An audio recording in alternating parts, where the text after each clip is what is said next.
Bonjour, je suis Solène de Solène Knits et aujourd'hui je vais vous parler des torsades. Donc que vous soyez débutante ou si vous avez déjà tricoté quelques torsades mais que vous souhaitez vous améliorer, je vais vous donner donc toutes mes astuces, mes conseils pour bien comprendre les torsades et pour donc en réaliser de très belles. Donc, tout d'abord, il faut bien comprendre quels sont les différents types de torsades. Donc quelle que soit la complexité du motif, les torsades c'est toujours simplement une manière de réorganiser ses mailles sur l'aiguille, donc en faisant partir un certain nombre de mailles soit vers la droite, soit vers la gauche. Donc si on regarde donc par exemple ce bonnet, qui est le bonnet Wheat Harvest, donc il y a une torsade ici, qui va donc toujours de droite à gauche, donc c'est une torsade vers la gauche, et donc on la voit répéter ici 3 fois, donc une torsade tout simplement vers la gauche. Ici par exemple sur donc le bonnet Doppelganger, on a ici donc 2 torsades en fait collées. On en a une qui va vers la droite, à droite, et une qui va vers la gauche, à gauche. Donc pour repérer comment faire ces torsades, donc en fait des fois elles sont également appelées torsades avant et arrière, mais le plus simple en fait pour ne jamais s'en mêler les pinceaux, c'est de toujours connaître la direction et savoir qu'est-ce qu'on doit faire selon la direction. Donc si vous, j'ai une petite astuce pour ça en fait, c'est un peu, ça va vous sembler peut-être bête, mais en fait j'aime bien pour repérer les types de torsades, j'aime bien mettre mes mains l'une sur l'autre. Donc en fait là j'imagine que c'est mes mailles, donc les 2 portions de mailles qui vont rentrer dans la torsade sont mes 2 mains. Et donc par exemple si je vais faire une torsade à gauche, donc je vais amener ces mailles qui sont à droite vers la gauche, et donc elles vont se retrouver au-dessus des mailles donc, qui sont restées sur l'aiguille. Et donc en fait ces mailles je vais les mettre à l'avant de l'ouvrage quand je vais les mettre sur mon aiguille à torsade.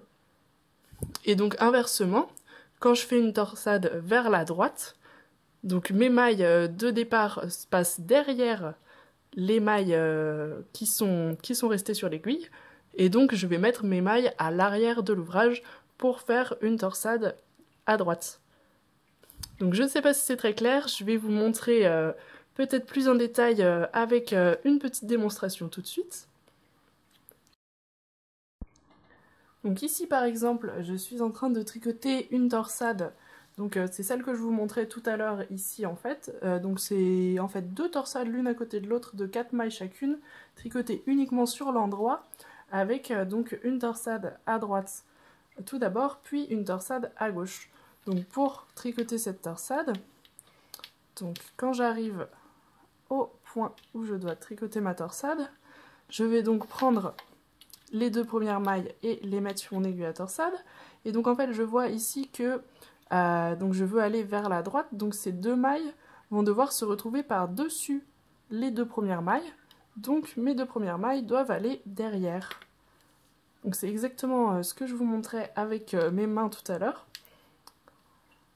Donc là je dois faire arriver ces 2 mailles par-dessus, donc je les tricote, puis je tricote les 2 mailles que j'ai glissé sur l'aiguille à torsade.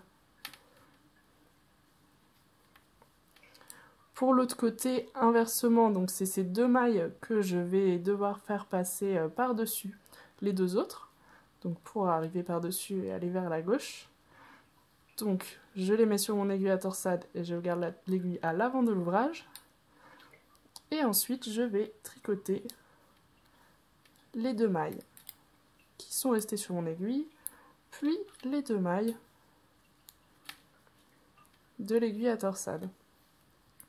Alors un petit conseil, donc quand vous tricotez des torsades, donc comme les torsades sont souvent sur fond envers, quand vous allez tricoter la prochaine maille en fait, parce que là ça a tendance souvent à être un petit peu lâche de ce côté-là, uniquement sur le côté gauche, ça se fait uniquement sur le côté gauche, donc je vous conseille de tricoter la première maille suivante à envers un petit peu plus serrée que d'habitude, pour éviter que vous ayez une torsade avec une maille sur le côté un petit peu lâche, là, comme c'est le cas ici par exemple, où j'ai moins serré. Et donc voilà comment faire une torsade toute simple à 4 mailles, mais en fait quel que soit le nombre de mailles c'est exactement le même principe. Si vous repérez bien la direction de la torsade, vous saurez toujours où aller, quelle que soit la complexité. Donc, le type de torsade le plus simple que l'on retrouve en fait finalement très souvent, c'est tout simplement des torsades sur l'endroit, donc où on tricote les mailles donc, qui sont dans la torsade ainsi que les mailles qui se trouvent derrière, toujours à l'endroit. Donc c'est le cas dans les deux exemples que je vous ai montrés ici. Et ici, même si après on a en fait d'autres motifs texturés qui interviennent au-dessus et en dessous pour ajouter un peu de complexité, mais en fait la torsade en elle-même est très simple dans ces deux exemples. Après, un autre exemple de torsade qu'on retrouve beaucoup, c'est ce qu'on appelle en anglais les traveling cables. Donc c'est ici par exemple sur ce headband shawl. Donc on a donc en fait des torsades donc qui sont hop, donc des mailles en droit. Donc les torsades sont tricotées en mailles en droit toujours, mais elles sont tricotées sur un fond en vert. Donc en fait à chaque fois on va juste promener la maille en droit par-dessus un certain nombre de mailles tricotées toujours à l'envers. Et donc c'est pas, ce type de torsade n'est pas plus compliqué que les autres en fait, mais il faut juste bien savoir sa direction.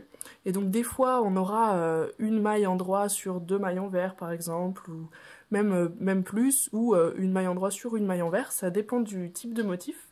Mais voilà, donc si on maîtrise bien la direction, on va pouvoir les tricoter tout à fait comme les autres sur un fond en vert. Donc pour finir, je vais vous parler un peu de la lecture de la grille pour les torsades. Donc je sais que certaines personnes préfèrent les instructions écrites, mais si on prend vraiment le temps de bien comprendre les grilles à torsades, c'est ensuite beaucoup plus simple et ça va vraiment beaucoup plus vite pour les tricoter. Donc déjà, la grille à torsade, enfin les grilles de manière générale, se lisent donc de droite à gauche et de bas en haut.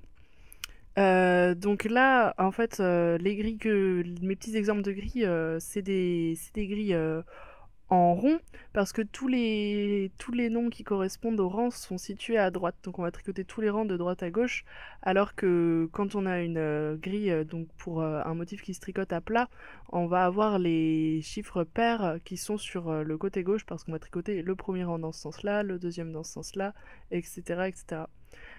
Donc dans mon premier exemple ici, on a des torsades de 4 mailles qui sont tricotées en jersey en droit. Et donc on va faire passer ici 2 mailles. Donc les 2 mailles qui sont ici à l'origine vont passer ici. Et ensuite les 2 mailles qui sont ici vont passer ici. Donc on va d'abord donc vers la droite et ensuite vers la gauche. Donc pour aller vers la droite, comme je vous l'ai montré tout à l'heure, on va prendre donc les 2 premières mailles et les mettre derrière et donc tricoter ensuite. Et donc pour aller vers la gauche, on va prendre les 2 premières mailles, les mettre devant l'ouvrage pour les tricoter ensuite. Donc ça c'est un peu l'exemple le plus simple qu'on puisse trouver pour les torsades. Ensuite, mon deuxième exemple, donc ce sont des torsades cette fois à 5 mailles, on voit ici. Donc il y en a 2 en fait, torsades l'une à côté de l'autre. Ça c'est quelque chose qu'on retrouve assez souvent pour donc un peu complexifier les torsades, mais en fait c'est 2 torsades très simples posées l'une à côté de l'autre. Et donc elles sont également tricotées sur du jersey en droit comme dans l'exemple précédent. Donc là, à droite, ce sont des torsades à droite, et à gauche, ce sont des torsades à gauche. Alors la petite particularité, comme ce sont des torsades avec sur un nombre impair de mailles, c'est qu'on va avoir ici donc 3 mailles dans la torsade et 3 mailles qui passent en dessous à chaque fois. Donc ici, on a ces 3 mailles là sur 2 mailles. Donc c'est une torsade de 3 sur 2 si on veut. Et donc c'est exactement pareil. Quand on va à droite, on va mettre les 2 mailles derrière pour tricoter d'abord les 3 mailles de la torsade puis les 2 mailles qui sont derrière, et quand on va à gauche on va mettre cette fois les 3 mailles de la torsade sur l'aiguille à torsade pour les mettre devant et tricoter les 2 autres mailles donc qui sont le fond avant et ensuite les 3 mailles de la torsade. Et donc mon troisième exemple c'est donc ce dont je vous parlais, les traveling cables, donc des torsades qui sont à tricoter donc en jersey en droit mais sur un fond en vert. Donc dans ce cas, en fait, toutes les mailles qui seront placées derrière la torsade seront tricotées à l'envers. Donc quand on va à droite, on va mettre les mailles qui sont les mailles qui sont ici, on va les mettre sur l'aiguille à torsade, mais on va les mettre derrière et on va tricoter d'abord les 2 mailles de la torsade à l'endroit avant de tricoter les 2 mailles envers. Et quand on va dans l'autre sens, c'est les mailles de la torsade qu'on va mettre cette fois sur l'aiguille à torsade, donc les mailles endroit, et on va tricoter d'abord les 2 mailles envers avant de tricoter les 2 mailles endroit de la torsade. Donc en fait c'est assez simple quand on a bien compris la direction dans laquelle on va. En fait pour les traveling cables on a toujours nos mailles endroit qui restent devant les autres mailles quoi qu'il arrive. Donc voilà un peu pour 3 exemples de torsades auxquels vous pouvez être très souvent confrontés. J'espère que ça vous aide à mieux comprendre les torsades de manière générale. Si vous avez des questions ou des choses qui ne sont pas claires, surtout n'hésitez pas à les mettre dans les commentaires, je vous répondrai avec plaisir. J'espère que vous avez bien apprécié cette vidéo et que vous êtes maintenant prête à réaliser plein de belles torsades. Merci beaucoup en tout cas d'avoir regardé et je vous souhaite une très belle journée.